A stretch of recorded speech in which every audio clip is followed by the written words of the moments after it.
Home builders have started to abandon projects and leave homes unfinished across America because, quite simply, there are no more buyers. Data from the National Association of Homebuilders is reporting, get this folks, an astounding 50% decline in homebuyer traffic for new home builders over the last 6 months. This means that the slowdown in the housing market is just getting started, because when fewer people show up into the sales offices for home builders today, that means that home sales and housing demand 3 months from now is going to collapse further, meaning that the fall 2022 housing market is going to be even worse than the one we're experiencing right now, which of course means for you all out there, way more deals, way more inventory. These home builders are going to get even more desperate to offload the homes that they know they can't sell. For instance, this new build in Northeast Sacramento has been on the market for over 3 months, and the builders had to cut the price not once, not 2 times, not 3 times, but 4 times by nearly 15%, and it's still not selling. And throughout this video, I'm going to show you all the cities where you can get the best deals right now from home builders now and into the future, because let me tell you folks, this is just getting started. These home builders went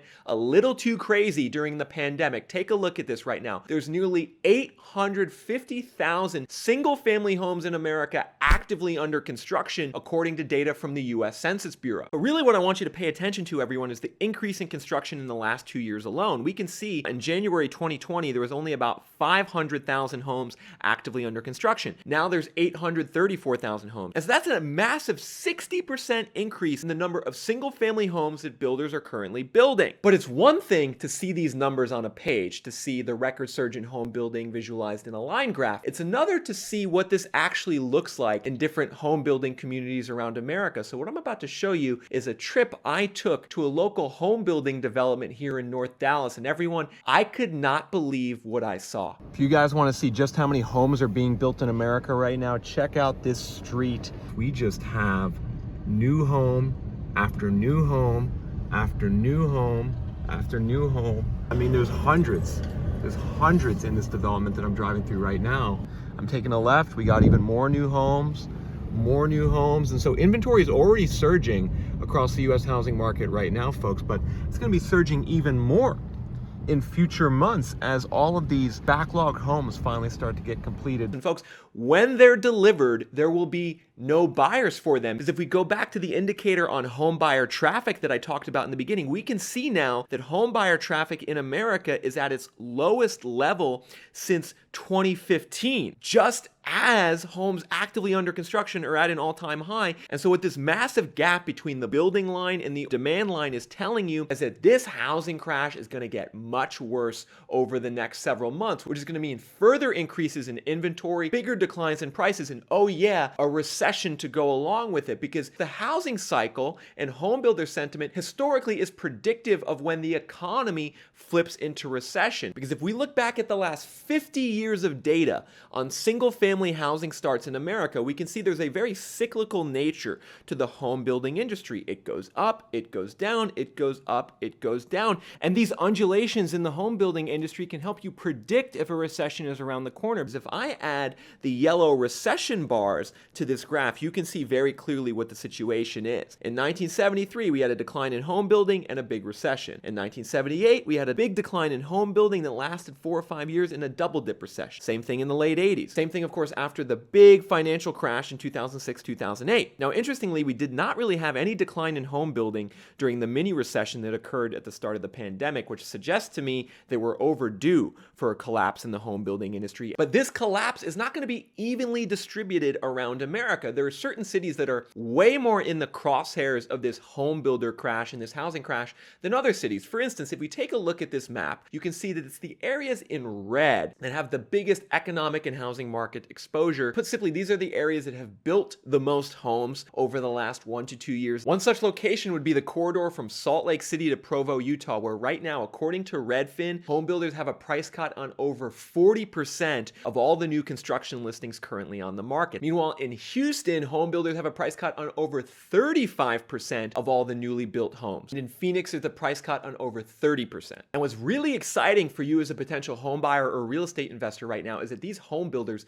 are just getting started on cutting prices. This is just the beginning, because you got to understand the psychology of a home builder. The last thing they want to do is cut prices, because as soon as a home builder cuts the price of a home, that's going to negatively impact the value of all the other homes in the community that they're building. And in fact, it's going to piss off a lot of the people who are currently under contract to buy a home. For instance, take a look at this post from the home building Reddit. Here's a home buyer who's building a home. They're about 9 days from closing, folks. But get this, they're 9 days from closing, and they just noticed that in the exact same neighborhood with the exact same home model, there is now a home on the market for $35,000 less than this buyer paid. They're now realizing that this new price cut is going to drive down the value of the home they're about to move into, and as a result, they're now considering canceling their contract and losing their deposit. And so we have the potential, everyone, for a major contagion effect, because as home builders cut prices, we're going to see many of the over 500,000 people who have purchased a home that's currently under construction, we're going to see many of them walk away, because why would you want to close on a house that is now $30,000 to $50,000 less than what you paid for it? And oh, by the way, in the process of the home being built, your mortgage rate went from 3.7 to 5.5%, and you can barely afford the home to begin with. And so adding to the home builder misery and adding to the surge in inventory that's going to take place is a wave of contract cancellations from new home buyers that has already started to occur. According to John Burns Real Estate Consulting, cancellation rate was 15% in June.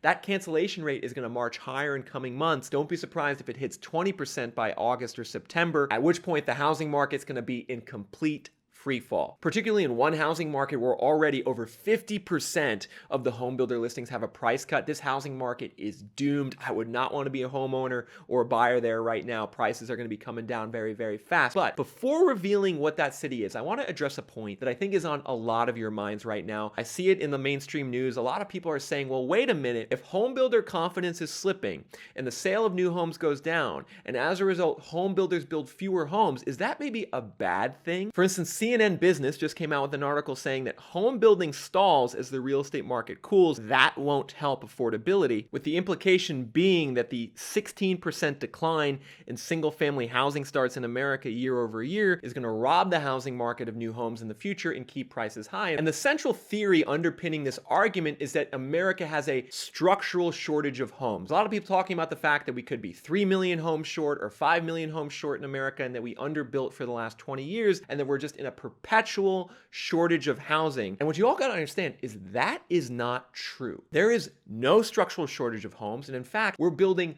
too many homes right now in America because the underlying demographic fundamentals of the housing market are very poor right now. The number of jobs in the economy is not high enough. The number of people in the economy is not high enough. And let's just take a look at some numbers to prove the point. The orange line on this graph looks at the number of employed people in America over the last 60 years. You can see at the end of 2021, there was 156 million people employed versus 142 housing units. And that ratio was 1.1 employed people for every housing unit, which you can see is actually well below the long run historical average, and that we've actually been well below that average for the last 15 years. Meanwhile, if we look at the ratio of population, the green line to housing units, it tells a similar story. There's 332 million people in America right now, according to the US Census Bureau, versus 142 million housing units. That's a ratio of 2.3 people for every housing unit. That ratio has stayed very stable over the last 30 or 40 years and is well below what it was in the 60s and 70s when we had a demographic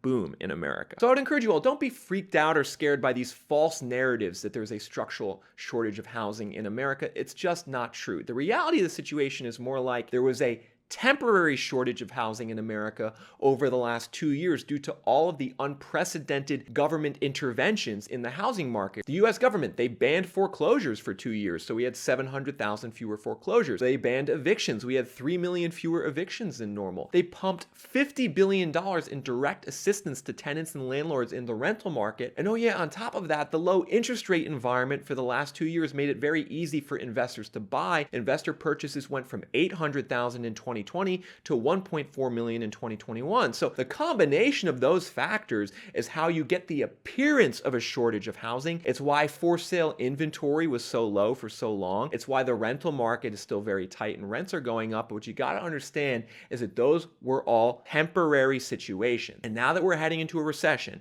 and now that interest rates are going up, and now that foreclosure and evictions are allowed, we're going to see not only a return to normal, we're going to see a bullwhip effect, a whipsaw effect that's going to make the decline in housing even worse than it should have been. Because not only do we have 834,000 single-family homes actively under construction, everyone, we also have 847,000 apartments under construction. That's an all-time high, at least over the last 50 years. So tons and tons of new apartments delivered into the housing market, which is of course going to mean rent growth is not only going to decline, rents are going to start going negative in coming months. That's my prediction. I've told you guys about this on previous episodes. An eviction crisis is unfolding. Just as apartment developers are going crazy, the recipe is going to be a crash in the rental market. But now, I'm sure you guys are all want to know, what city have I been referring to throughout this video that has the biggest home building crash right now, where 53% of all of the new construction listings in the city on the market, they already have a price cut. According to Redfin, this city, it's either the #1 or the #2 biggest housing bubble in America, depending on who you ask. The crash here is going to be severe. I'm predicting around a 30% decline in values in this city. Where are we talking about? That would be Boise, Idaho.